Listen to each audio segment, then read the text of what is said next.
10, 5, 4, 3, 2, 1, and it's yours, Pete. Okay, good morning, America. Welcome to a veteran story on americaswebradio.com. I'm your host, Pete Mecca.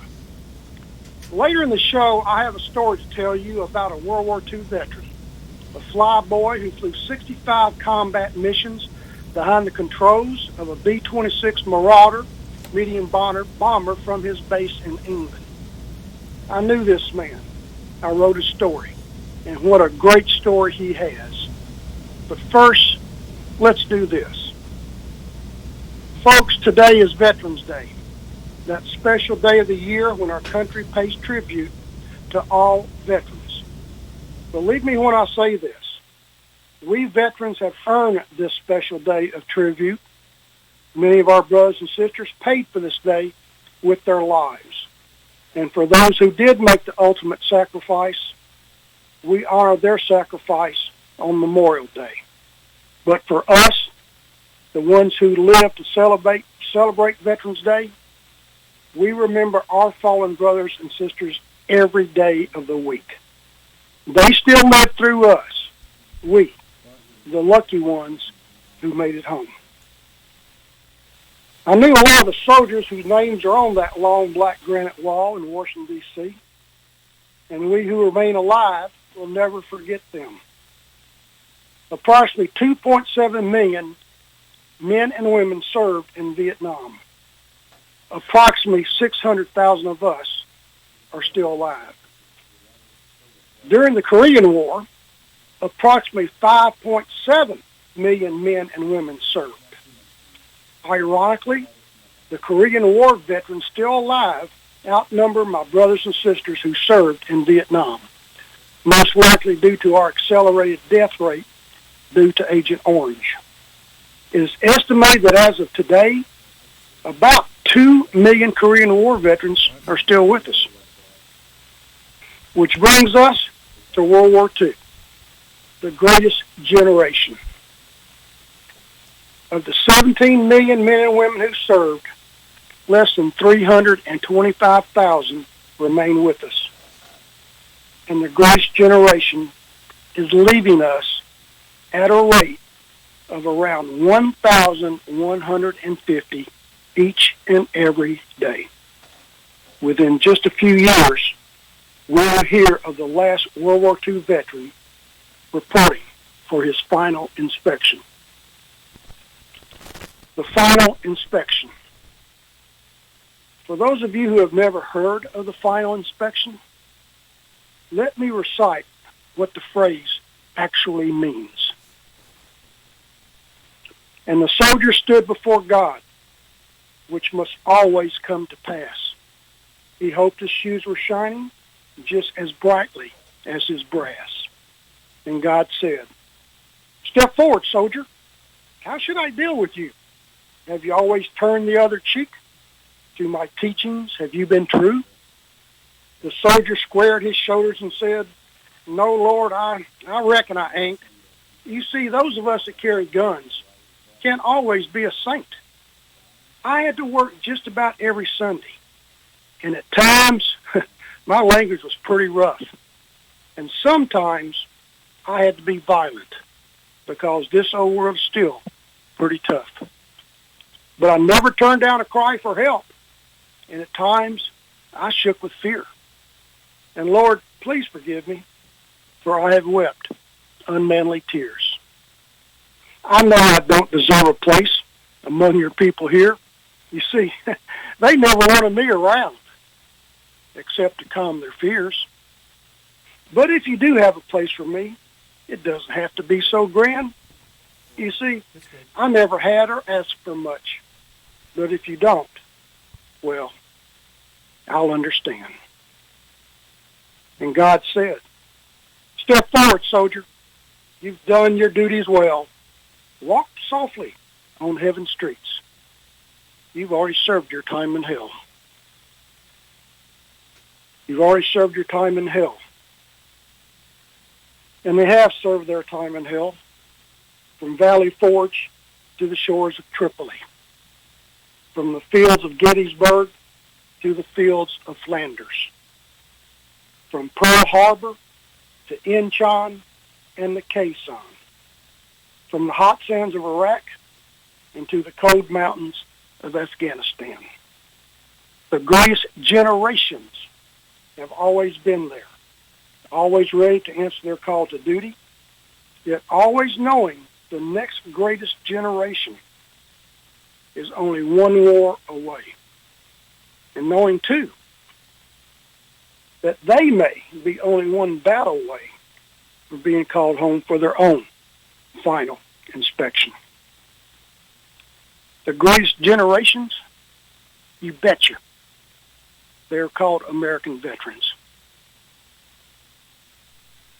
Today, I will relate to you one story, the story of just one man, just one of many heroes of World War II, an American flyboy who told me regarding his 65 combat missions, I was just doing my job. Richard Dick Bailey reported for his final inspection early this month on November 2nd. Dick wanted to be on our show to tell you his story, to brag about his beloved B-26 Marauder. He just wanted to live long enough to make his date on my show. He didn't quite make it. So today, I'm going to tell you his story. A real hero story. The story of a man who was just doing his job. Richard Dick Bailey was born in Johnson City, New York in 1922, I believe. By his first birthday, the Bailey family had relocated to Birmingham, New York.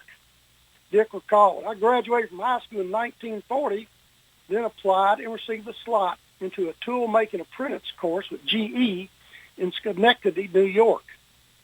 I was at a buddy's house listening to classical music on radio on December 7th, 1941. That's when the news broke on the radio about the Japanese attack on Pearl Harbor. I said to my friend Vic, how could they do this to us? Then I made a prediction.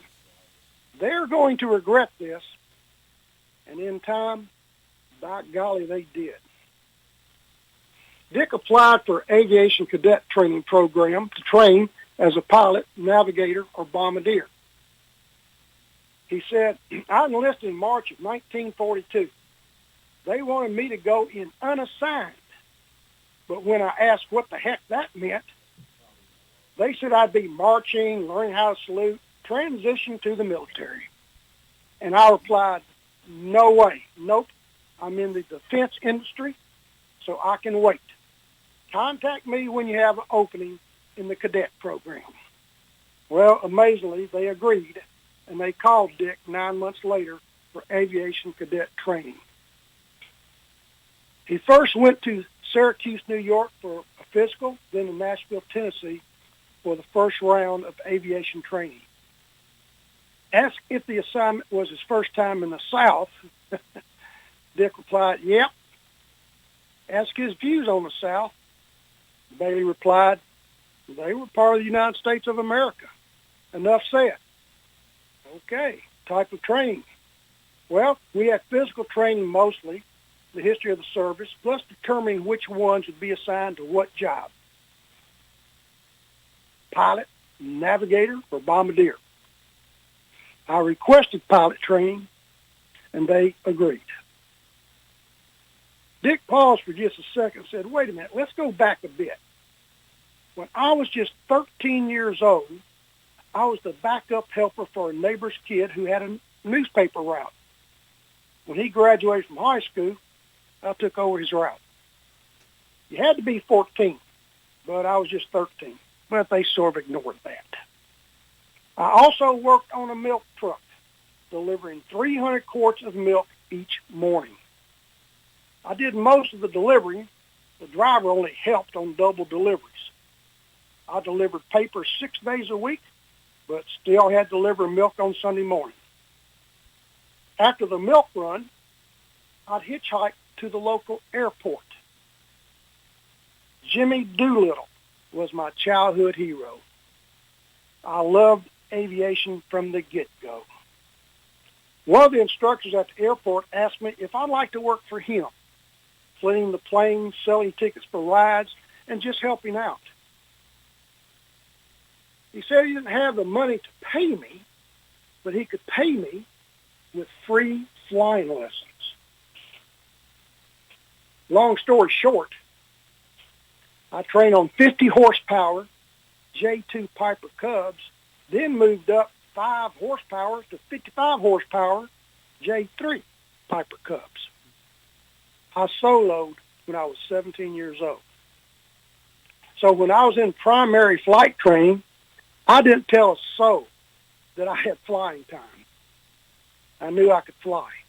I had no problem with it. So I did very well. From Nashville, Tennessee to Maxwell Field, Alabama for 2 months of pre-flight training. Dick recalled there was a heavy emphasis on physical conditioning and courses in airplane mechanics, Morse code, which I never used, and meteorology. From Maxwell to Lakeland, Florida for 2 months of flight training on the legendary biplane, the PT-17 Stearman. I've flown that plane. I love it to death. Dick said, I like the Stearman, he said.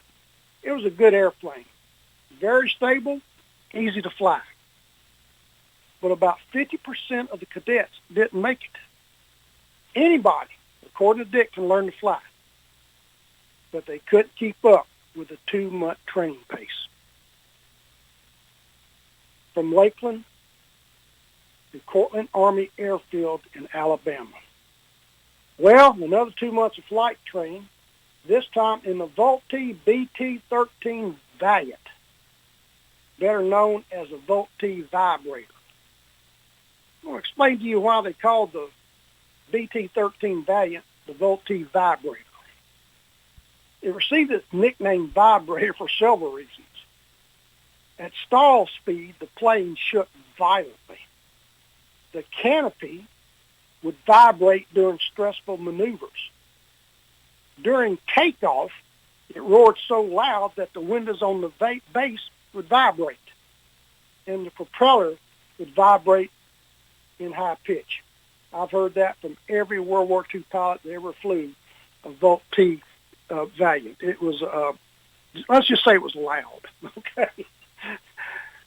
Dick continued, at Cortland we practiced cross-country flying and instrument flying, under the hood training.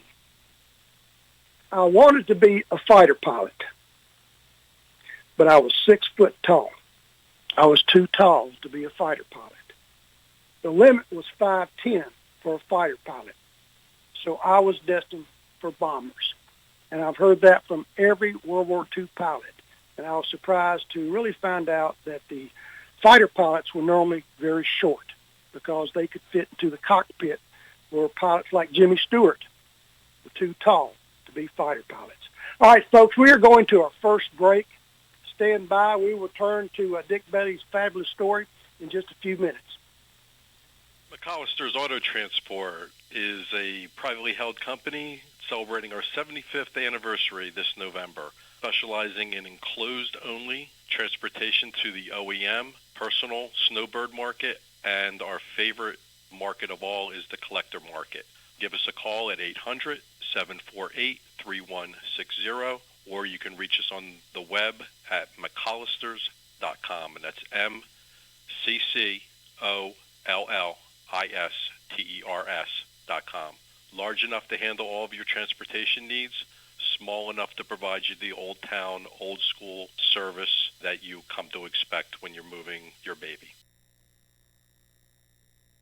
Whether cruising the strip in a 57 Chevy or taking the family on a vacation in a 71 Oldsmobile Vista Cruiser, you need to tune in to Classic Cars with Steve Ronaldo and Jim Weber every Saturday from 8 to 9 a.m. on americaswebradio.com.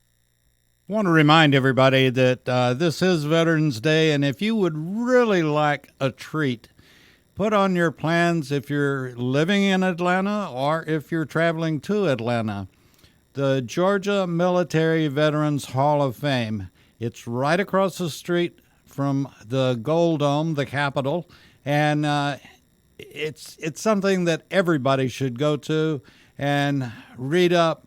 And they have postponed their induction ceremony, which was scheduled actually several days ago in Columbus, Georgia, and they had to postpone the inductee ceremony until a later date because of the virus.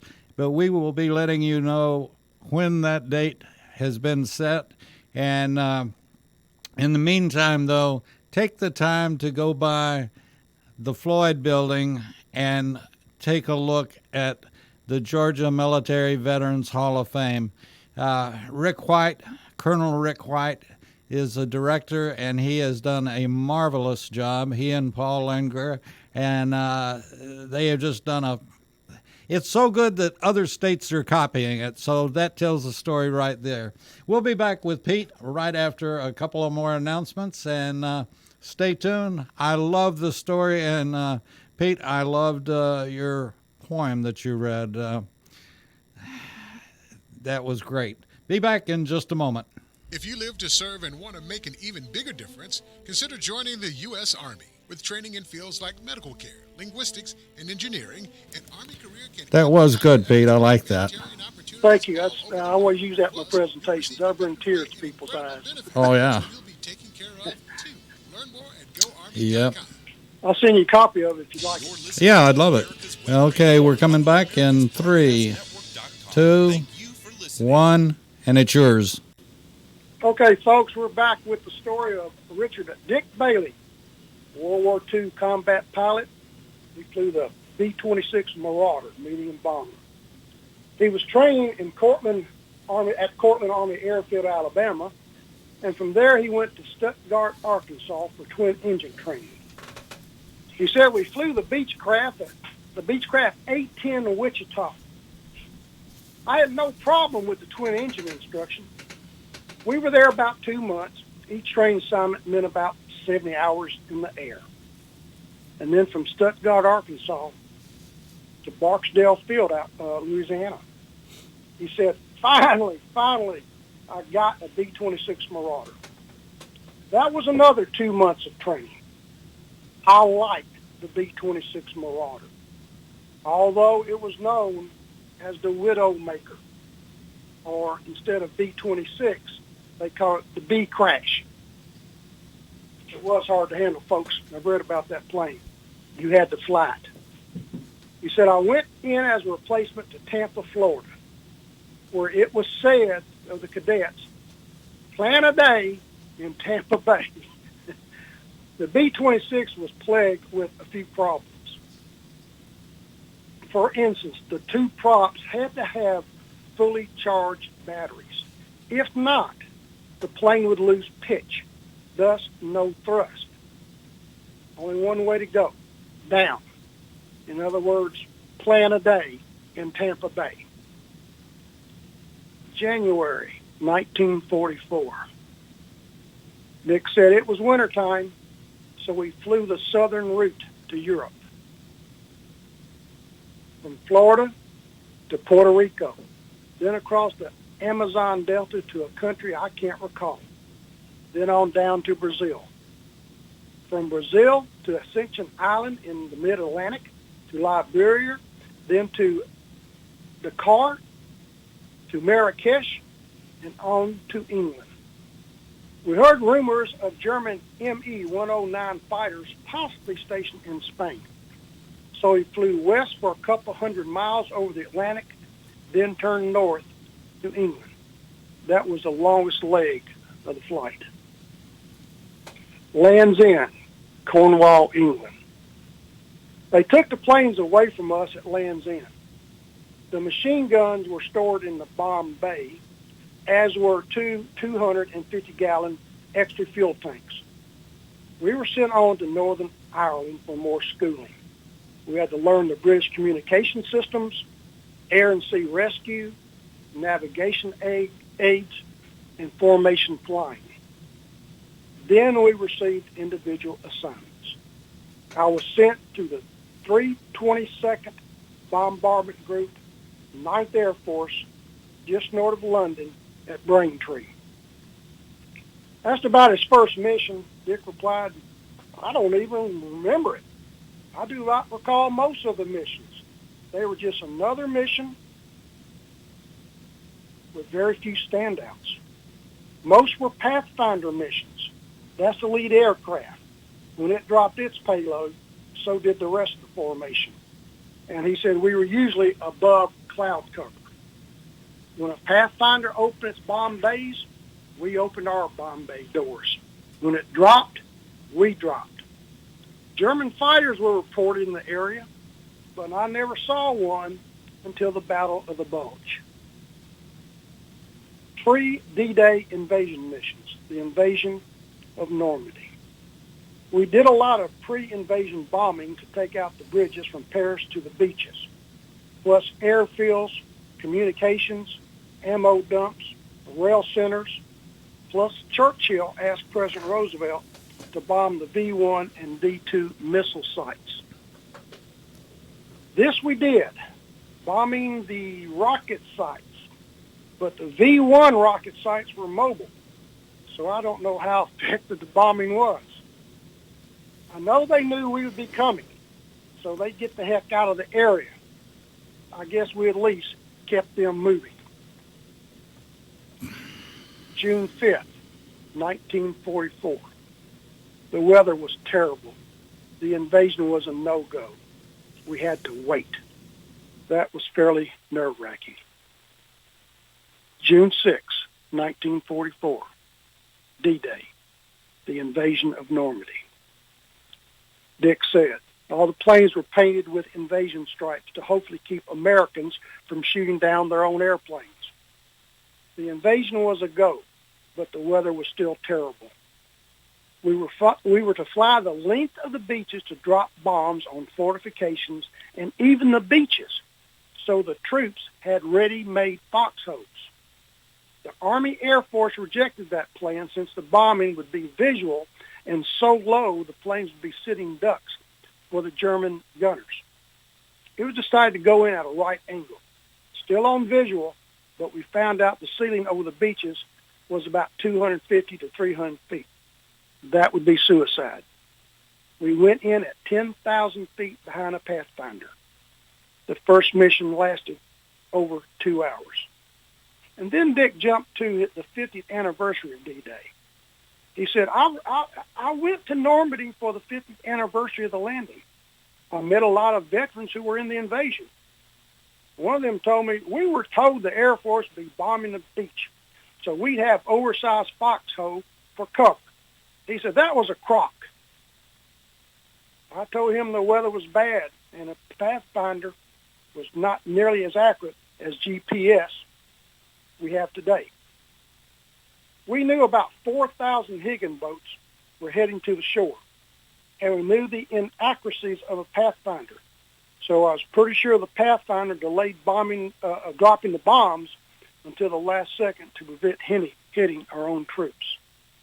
Our speed covered about 100 yards per second, and that didn't allow for any miscalculations. Talked about the aftermath 50 years later. We flew over the beach on the 50th anniversary of D-Day.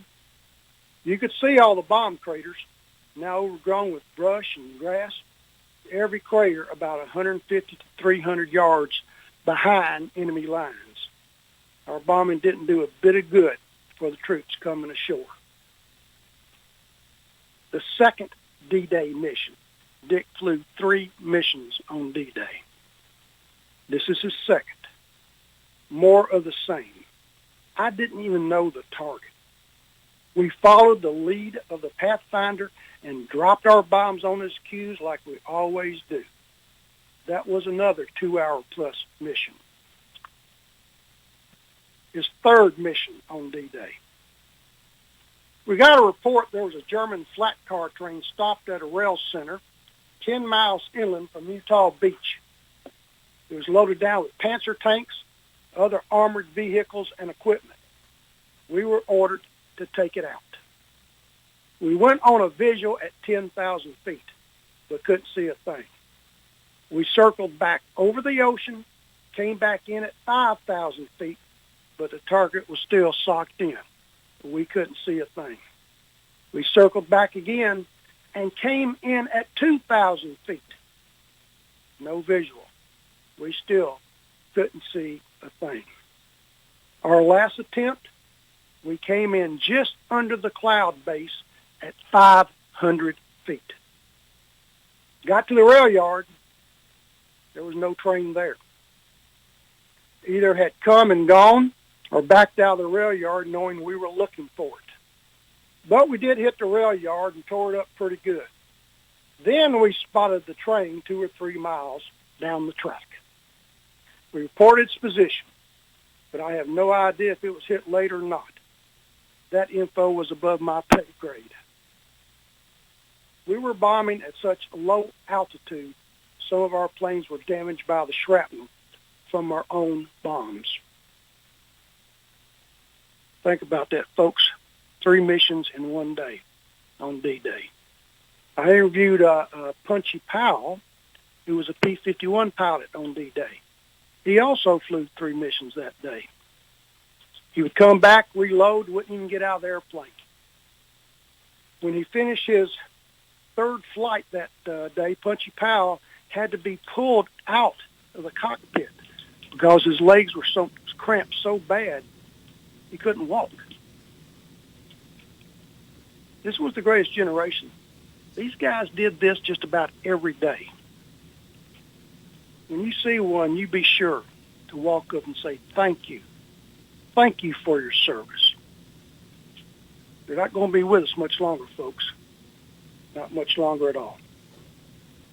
June 6th, D-Day, +1, one day after the invasion. I don't think we flew on D-Day +1. Except for a maximum effort, we normally flew 3 squadrons with the 4th squadron on stand down. We flew rotation. Richard Dick Bay completed 65 combat missions, including the Battle of the Bulge. Now, the Germans called the Battle of the Bulge the Battle of the Ardennes. We Americans call it the Battle of the Bulge because when they pushed through, it made a bulge in our front lines. There again, the Germans attacked in bad weather. Our air cover was grounded. They could not assist the troops. And we will be back with that story in just a minute as Dick Betty flew during the Battle of the Bulge. Stay with us, folks. Okay, folks, want to invite you to the Johns Creek Healing Wall. It's in Newtown Park, and it's a replica of the Vietnam Veterans Wall in Washington, D.C., and everybody's invited to go to it anytime, day, particularly during the day is the best time. And you can find your loved ones' names or friends' names on the healing wall, and very shortly they're going to have a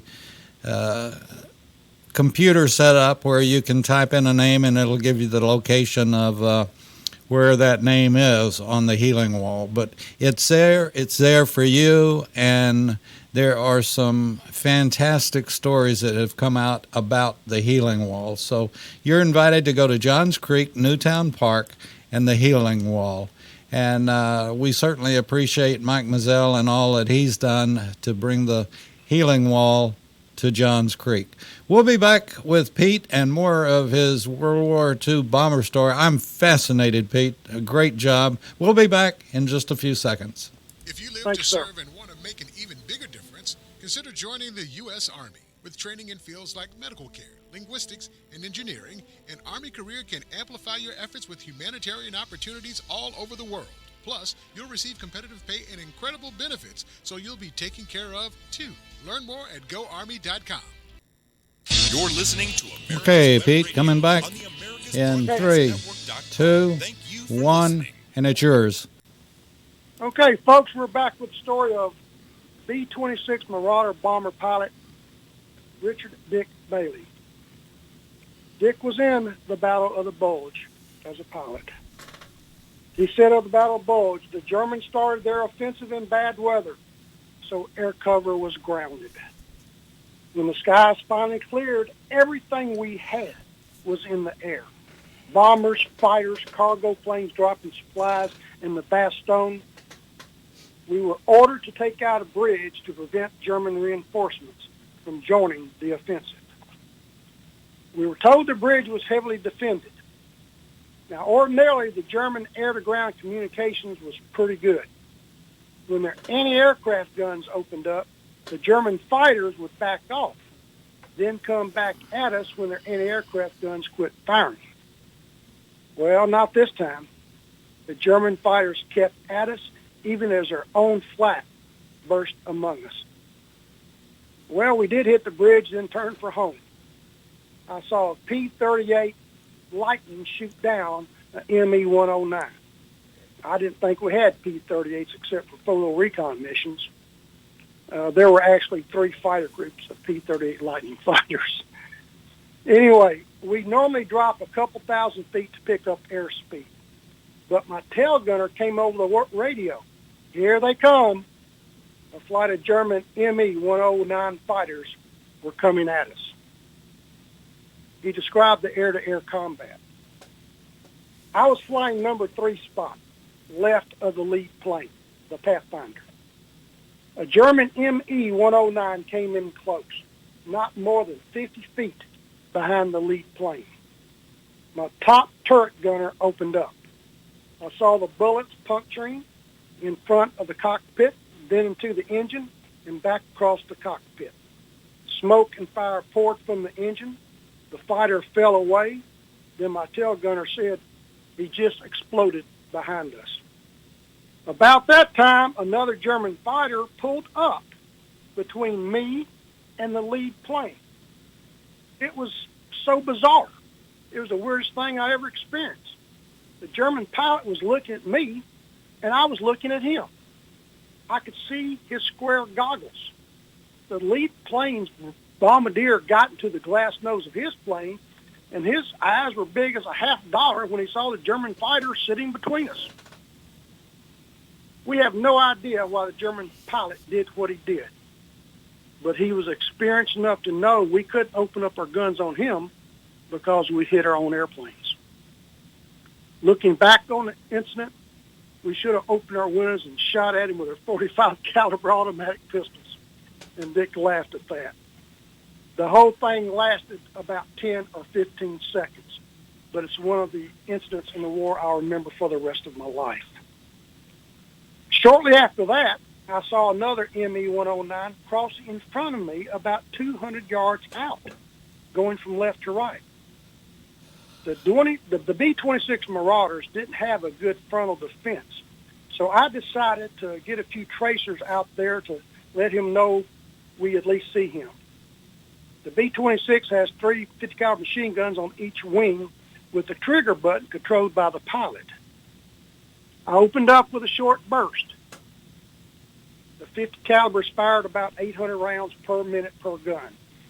So I probably got about 100 or 200 bullets or so in the air. Wouldn't know it. A puff of smoke shot from his engine, and he headed down in a steep dive, trailing smoke all the way. As far as we know, I am the only bomber pilot in Europe to shoot down a German fighter. I'd like to make a note on that.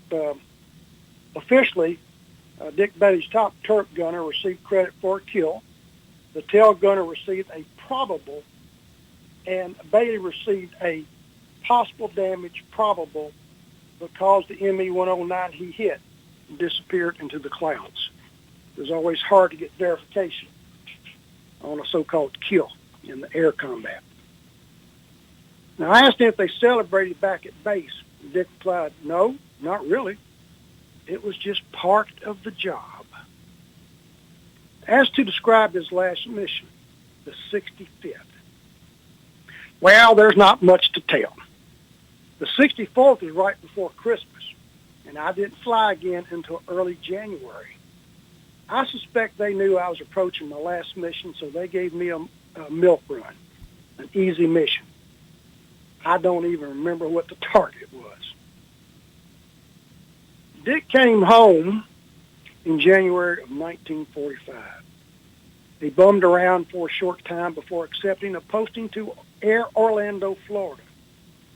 He said they wanted me to be an instructor, but I told them I survived 65 combat missions and I had no wish to be killed by a damn trainee.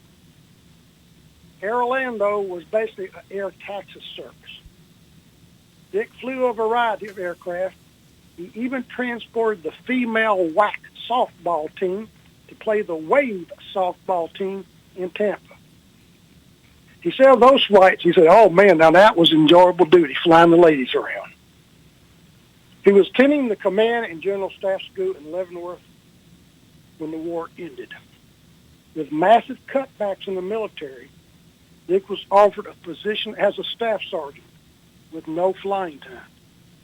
He decided to leave the military and finish his education. After earning a mechanical engineering degree, he worked with IBM, Honeywell, and Univac, concentrating mostly on the manufacturing engineering of each corporation. Dick was involved in a very serious car accident in 1996, and he chose to retire. I asked him what he was doing in retirement. He said, hell, I'm enjoying life. What do you expect? After a heart attack in 2010, he moved from California to live with his son and family in Atlanta, Georgia.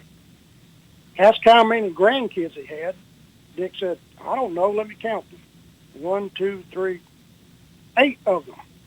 I'm a great-grandfather, too, but don't make me count them. I asked him his final thoughts.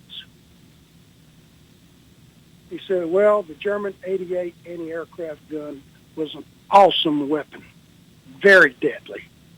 In hindsight, I'm a member of the greatest generation. But we did what we had to do. We just did our job. It bothers me to see the lackadaisical attitude and culture of dependency among the younger generations today. You know, if we hadn't done our job, they'd most likely be speaking German. We lost planes and we lost people, but we didn't get close to anyone. Yeah, we had friends, but not close friends. He might not be there tomorrow. And let me say this about the 26 Marauder. She was a rugged aircraft, got you home when no other airplane could.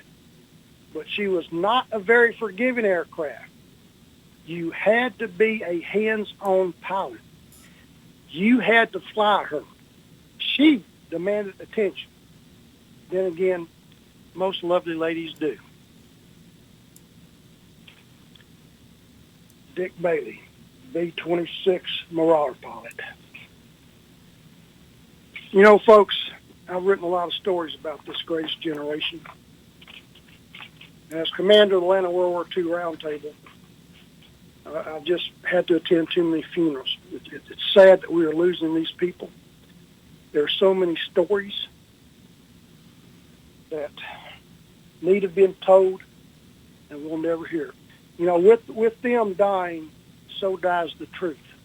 There's going to be revamping of history, rewriting of history, and it's going to be from other books that people do research from. With them leaving us, our last true accounts of World War II and what the greatest generation went through goes with them. You know, folks, it is Veterans Day. And as a Vietnam veteran, I think about it every day. I think about Doug Ray's. Doug went to high school with me. He was a rough and tough guy. I was a flyboy type personality, earned my wings in college. While I was stepping on and off airplanes in Vietnam, Doug stepped on a landmine. He was 19 years old. 19 years old were the biggest percentage of boys we lost in Vietnam. I think about the time that the Raleigh Bartlett Star, my hometown paper, ran an article on me. There was my photo on the front page. looking good. And they were telling about what I was doing in the war effort. And right there with me on the front page was a photo of Sergeant Walter Singleton. Walter Singleton was a United States Marine in Vietnam. He was from my high school. He was killed in combat, and he earned the Medal of Honor. And there I am, the fly boy, who was normally on a clean base and clean uniform, dodged a few rockets and mortars. But unlike Walter, I didn't have to slosh through the rice paddies, didn't have to march through the jungle. All my business was done from the air, sort of like an impersonal type war. And there I am on the front page of the newspaper with a fellow classmate that had earned the Medal of Honor. I felt embarrassed. I should have been on the back page.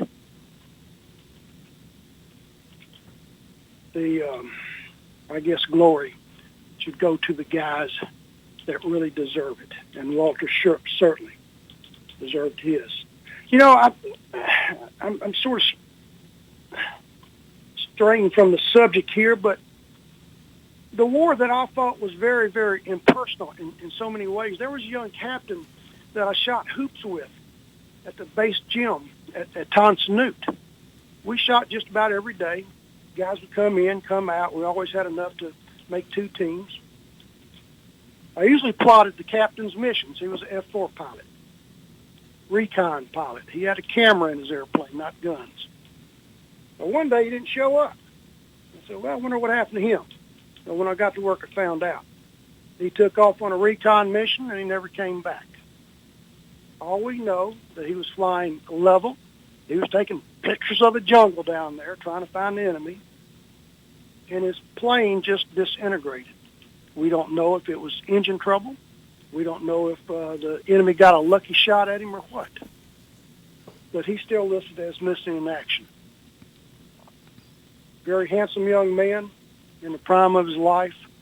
He looked like your typical fighter pilot. And his life was sniffed out in Vietnam. I think about that guy very often. I think about all my brothers on that wall in Washington, D.C., and sometimes it's heartbreaking. First time I went there, I had a tear or two in my eye. Been there a lot of times since with the honor flights. Doesn't get any easier, but sometimes, like in war, in combat, you almost get used to it. And you always know the guys that are there for the first time touching the wall. They're crying like babies. And you have to go over there and hold them. And it's all right, buddy. And he'd point to a name and say, I knew him. I knew him. He was my best friend. The Marine told me that this guy here, this name right here on the wall, he's my best friend. He died in my arms. My father said of his generation, the greatest generation, no, son, we are not the greatest generation. Yours is. The baby boomers, the greatest generation?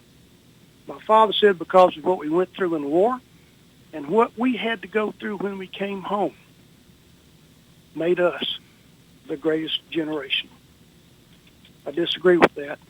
I think the veterans of all wars are the greatest generations. Folks, I'll be right back with my closing remarks. Please stay with us. Thank you. Hi, this is Steve Rinaldo, host of the Classic Car Show on America's Web Radio. Just talking to you about antique car insurance. I think that if you're looking for the best coverage for your classic car, consider J.C. Taylor Insurance. They've been my insurer for years in this hobby and have the top rating of all of the insurance companies in the hobby. When you get ready for insurance, call J.C. Taylor or visit jctaylor.com on the Internet. Ladies and gentlemen, boys and girls of all ages, I am Roger B., host of the Locked and Loaded Show on America's Web Radio. Join me live every Tuesday at 1500 for the best in gun news, gun products, and gun politics. My name is Kyle Hayes, a motorsports student at Alfred State College. Every year, Alfred State students compete in the Great Race, which is a cross-country time endurance rally for vintage vehicles. As you can imagine, it's pretty costly. I'm asking for your help. Your donation can make it possible for these students to live their passion and promote the vintage automobile industry. Please visit our site at give.alfredstate.edu and search Great Race to learn more and help us reach our goal. Thank you.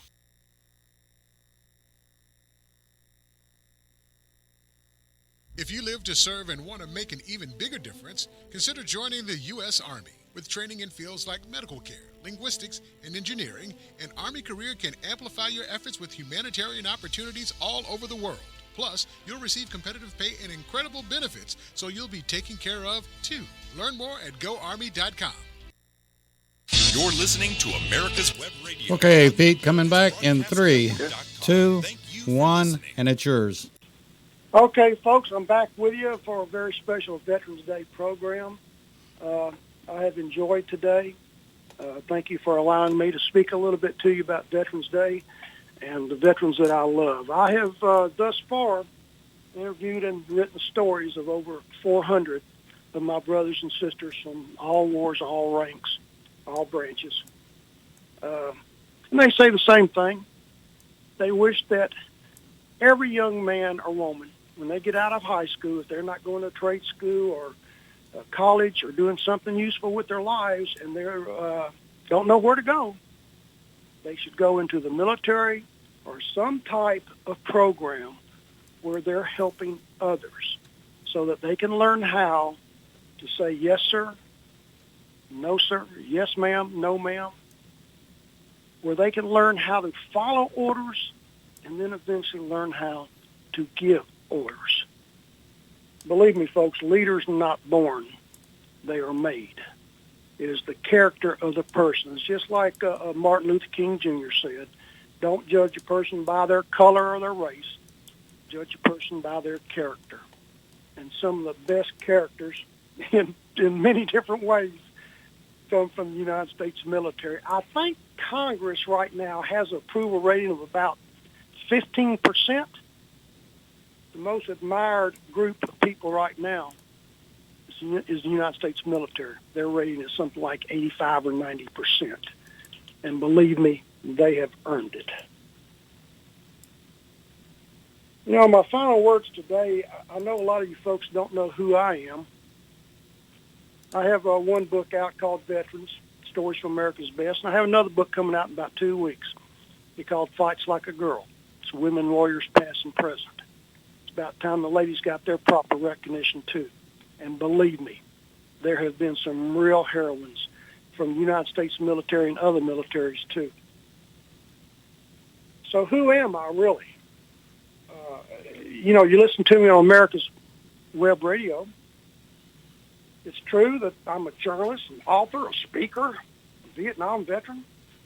I still serve as the commander of Atlanta World War II Roundtable. I still hold memberships in several veteran-related organizations. And I'm a very outspoken veteran advocate. But, you know, that's what I do. That's not who I am. This is who I am. I am not politically correct. I stand for the national anthem, and the only time I take a knee is to worship God. I still salute Old Glory. And I still recite the Pledge of Allegiance with conviction. And I continue to adhere to my oath to defend this country against all enemies, foreign and domestic. I support the First Amendment, the right to free speech. As long as your free speech does not infringe upon my free speech. I support the Second Amendment, a right to keep and bear arms. If we ever give up that right, we will soon see our other rights gradually disappear. That's the nature of politics. That's the nature of politicians. And I trust in God, not politicians. You know, folks, you may know someone who will be offended if you tell them who I really am, tell them how I think, tell them what I believe about our country. And if they say they are offended by that way of life, well, please tell them for me that I don't give a hoot in hell if they are offended. That's who I am. That's who you listen to every Wednesday at 10 o'clock on americaswebradio.com. I do want to thank David Moxley. He's the owner and station manager. He gave me the opportunity to do this. I love it. I love telling the stories of my fellow veterans, my brothers and sisters. We need about, I don't know, maybe 50,000 more Petes out there, because I certainly don't get to all the veterans, and my stories appear in the newspapers once a week. That's 52 veteran stories a year. 52 veterans don't even cover my neighborhood. We need more stories out there. We need more guys telling their stories. And let me tell all you veterans out there listening in, if you haven't told your story, do so. If your family doesn't know your story, be sure they know your story before you pass too. Before you report for your final inspection, let your family know what you did. You do not have to get into the blood and gore. If that was your forte in war, you don't have to go there. You could tell your 5-year-old grandchild that, well, I was in Vietnam with 1st Airborne at Chu Lai or wherever. That 5-year-old can go on Google and find out what you did. You don't have to tell them much. These kids are a lot smarter than I am. It always upsets me going to the library and see a kid barely out of diapers pounding on a keyboard and knows more than I do about computers. But tell your story. It needs to be told. There are national archives that you could record your story to. The Atlanta Vietnam Veterans Business Association, they will record your story for posterity. You did your job, man and lady. Don't let your story leave with you. You are a role model, whether you want to accept that or not. You are a role model. When I make presentations at these schools, these kids are hungry for this knowledge. It's not taught in schools anymore. And believe it or not, the teachers are even hungry for the knowledge. They don't know much about the military. They don't know much about our wars. They don't know much when the history books has about a paragraph or 2 pages dedicated to World War II. These kids are hungry for it. I made a presentation at a middle school and social circle once, and at the presentation, I saw a middle school boy, talking to his teacher in the back, and I sort of hesitated, and here they come. And the teacher said, "Sir, he just wanted to talk to you for a minute." And I said, Sure.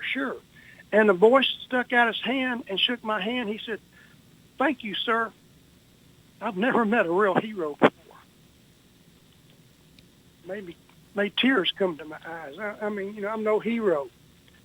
But to these kids, we are. And to these kids, we are role models. And our kids need role models today. The gangsters, the rap music, the protesters in the streets, they get all the publicity. You need to get out there and find your own publicity. You need to get out there and help these kids understand the true cost of freedom. Freedom is not free. It never has been.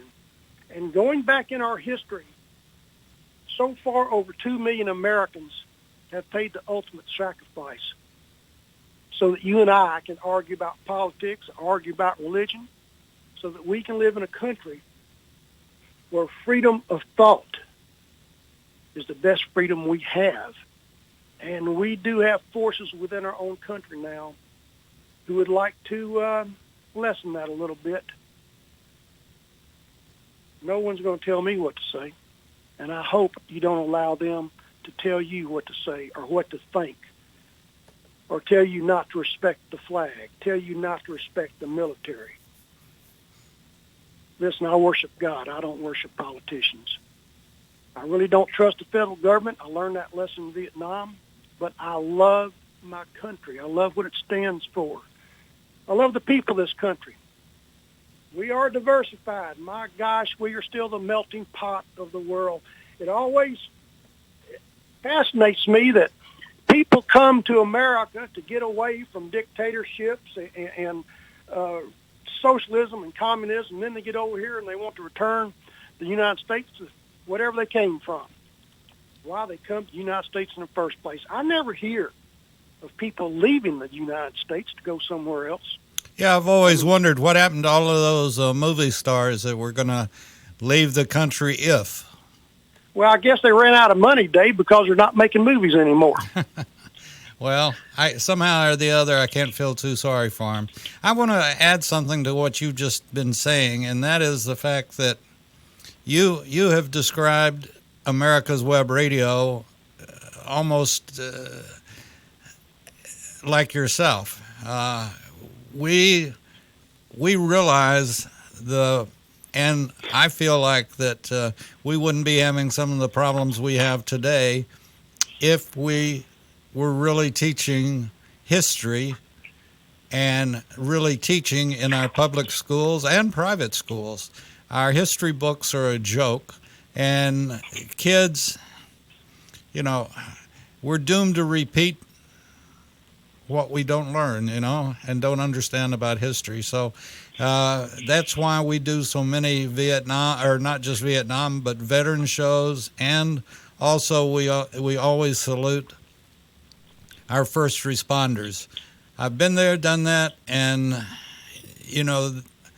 anyone that is in a service position deserves a salute. And no matter where you are, the airport, the train station, or wherever you happen to be, you see someone that's wearing a veteran's cap or is in uniform, like my son, that I dearly love and respect so much for becoming a major in the Air Force, in your Air Force. And he's there ready to serve. He's on active duty. He's ready to serve and defend your country, my country, and your country, Pete. And, we have the greatest military in the world and the greatest veterans in the world. I've told this story a number of times, and I'll bet you if you weren't, you would be the first one too, Pete. If we were called by the government and age made no difference, but they needed us, I don't know of a veteran that I've had in studio or talked to that wouldn't raise their hand and said, I'm ready. You tell me where to go. To defend this country against all enemies, foreign and domestic. Yes, sir. And I can tell you this, too. I wish they would teach more history in the schools, but also we need the kids to be taught civics. Yes, sir. They need to learn about our government. They need to learn how this system operates. If you don't understand a system, that's why the military takes people at a young age. They break them down, build them back up, because if you're not trained properly for war, you're going to get yourself killed. If you're not properly trained to become a United States citizen, you're just going to be a lackadaisical person walking around the street saying, hey, can I join your movement? Yeah. Pete, with that being said, we got to cut it off. So thank you for another great show, and I look forward to that email you're going to send me. Okay. Thank you, David. Thanks, everybody, for tuning in. Join me next week. Bye-bye. You're listening to America's Web Radio. Pete, that was a super show.